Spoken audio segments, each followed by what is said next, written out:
Hi y'all, thanks for stopping by this video. Today I'm going to be talking all about mood boards and the ones that you would create as a fashion stylist. If you're new here, girl, what's up? I'm Nakia Pleasant. It's so nice to meet you, and let's get into it.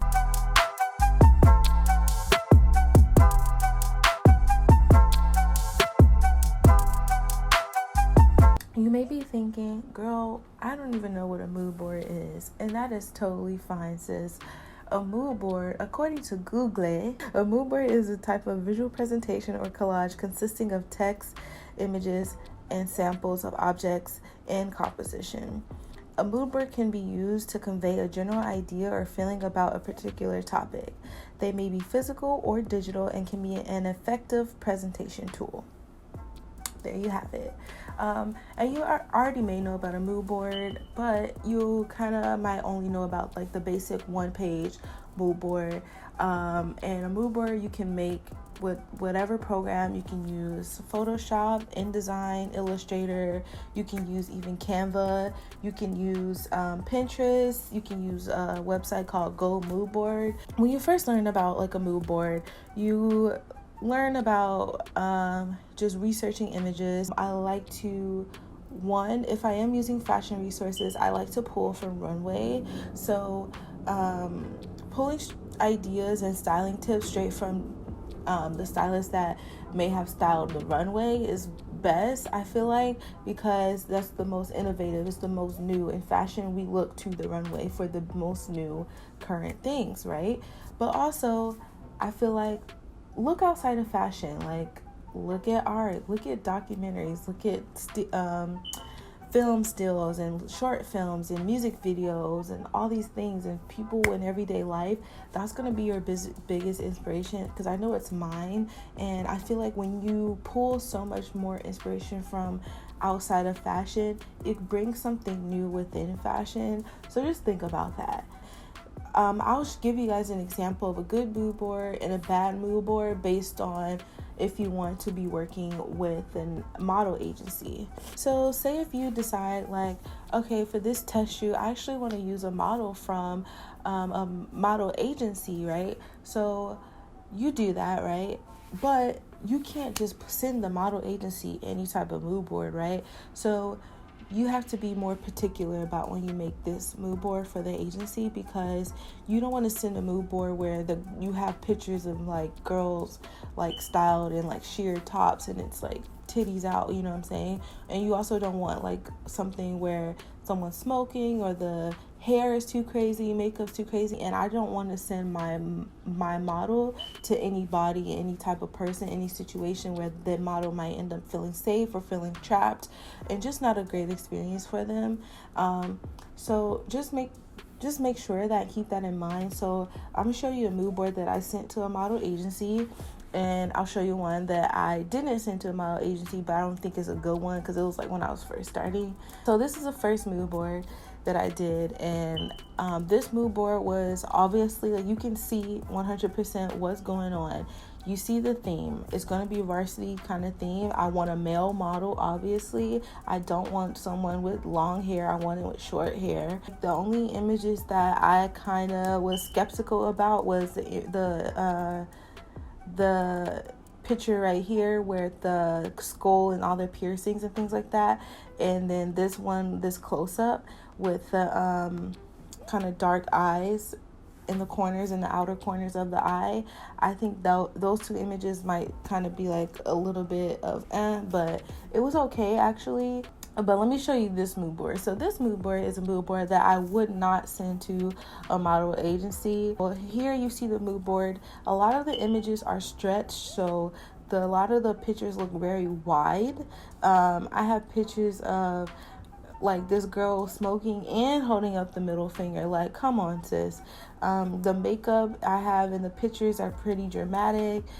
Just cleaner shots so that it's more direct to the agency, just because you want something to just right away they kind of get it and not be staring at it. And I also would take away this text and just add more images or make these bigger as well. I wouldn't add this text on here, but like I said, I did this a long time ago, like 2015.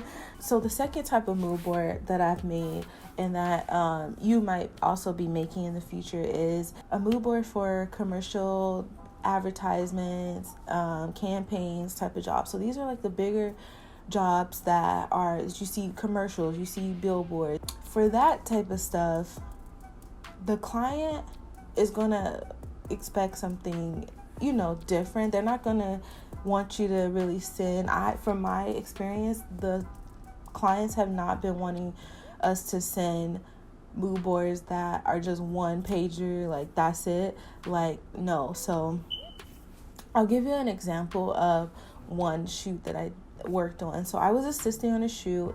I'm not gonna say the brand, but it was an alcohol brand.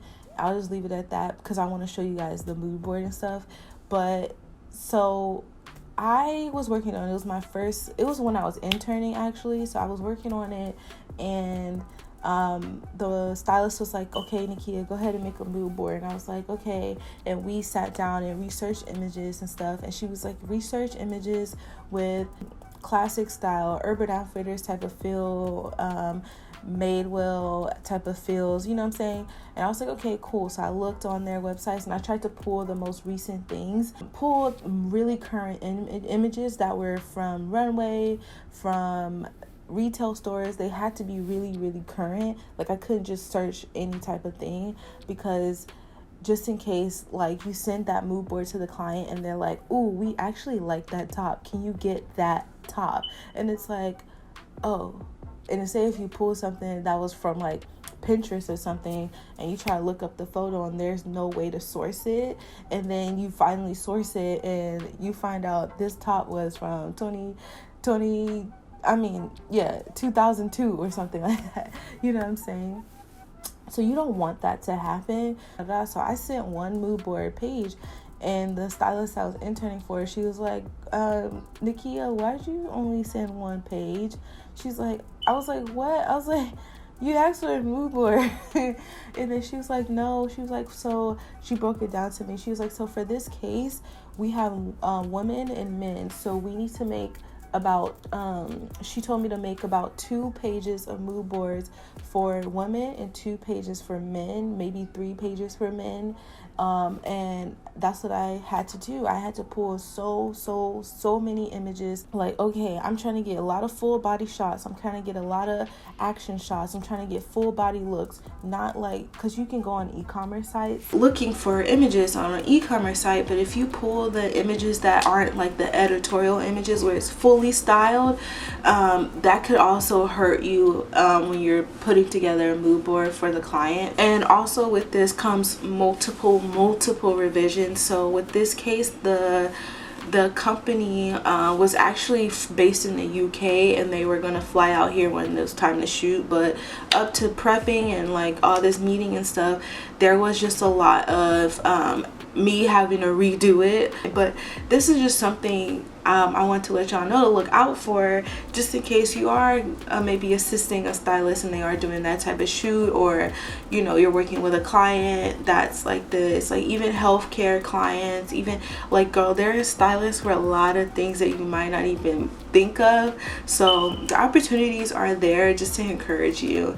And the final mood board that you might be having to make is for e-commerce, and I've seen this done a lot of different ways. So e-commerce, in my opinion, from what I've done so far, has been super direct. They want super direct shots. Especially if you're working with like the producer and stuff and the art director, you're going to be working with them directly, and usually they have a vision. They have a vision how they want this shot. Alright, so I'm gonna pull this image up. So okay, so look at this image, right?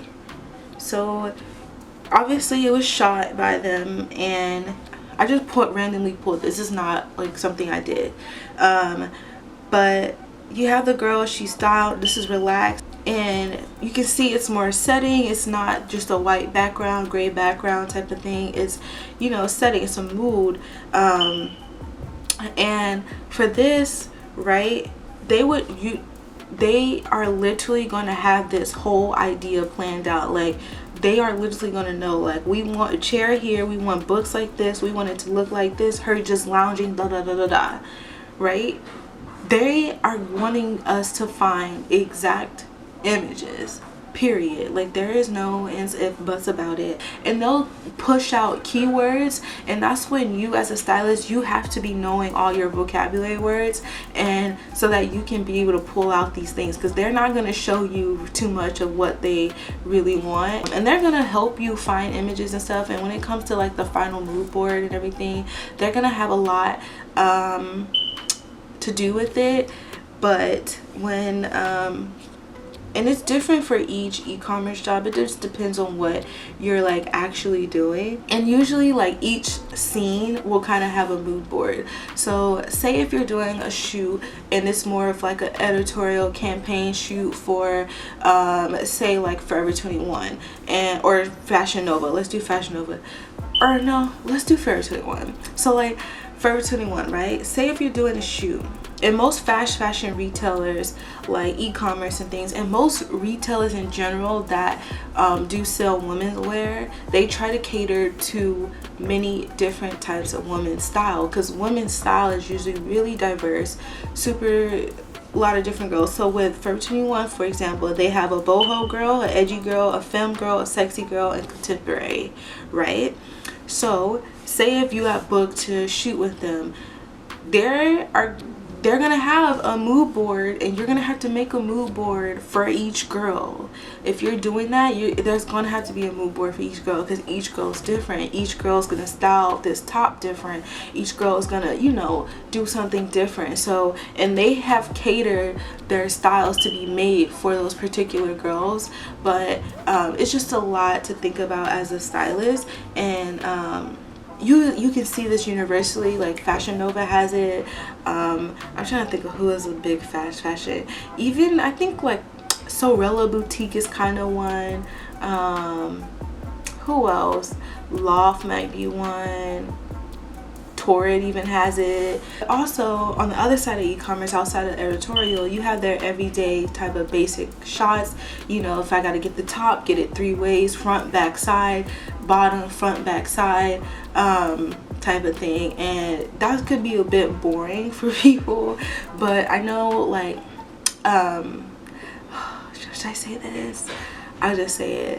When I was working on one particular e-commerce job a lot, how we did things was, so because there was so many different categories, like I just mentioned, there would be one set working on that girl, one set working on this girl, one set working on that person, that male, those kids, type of thing, right? But for each different place, there was a different mood board. And even though we were only shooting like e-commerce in the sense that we were actually shooting for like the product page, so with the product page, you might not think, oh, it's not that serious of a mood board. It is. It's only one page, but it is serious because you get to see the style. When the models come in, they get to see the feel of everything for those clothes, because it may be springtime. It may be, they might be just shooting pajamas or swimsuits and stuff like that. This is a good example. When you go on ASOS, you'll find that, okay, for this top, they have this girl in just like the top and pants, but maybe a few other shots, they'll have her top, pants, accessories, bag, shoes, like a whole look together. And that's an editorial shot within shooting product pages. So that's also a thing to think about for making mood boards for product page e-commerce shoots. I don't know exactly what they call them, but once you kind of go through it, go through the motions and kind of get more and more experience, just the more you will learn. Sweating, girl. Each company is going to do it different. Each client is going to want it different. Girl, it's always going to be different. But these are just some few, like literally a few ways that I've seen mood boards done and that I've I've had to do mood boards for clients and for jobs that I was on. Either I was assisting, interning, like, girl, you're always gonna be doing mood boards for the rest of your career as a stylist. So I hope this video was super informational for you guys. I hope it was fun to learn about. I want you guys to follow me on Instagram if you aren't yet. Girl, I don't know what you're doing. Please go ahead and subscribe if you like this content. Please comment down below, girl. Like, I need y'all to start commenting and liking and getting more interactive, because I will be there interacting with y'all too. I'll see y'all on the flip side.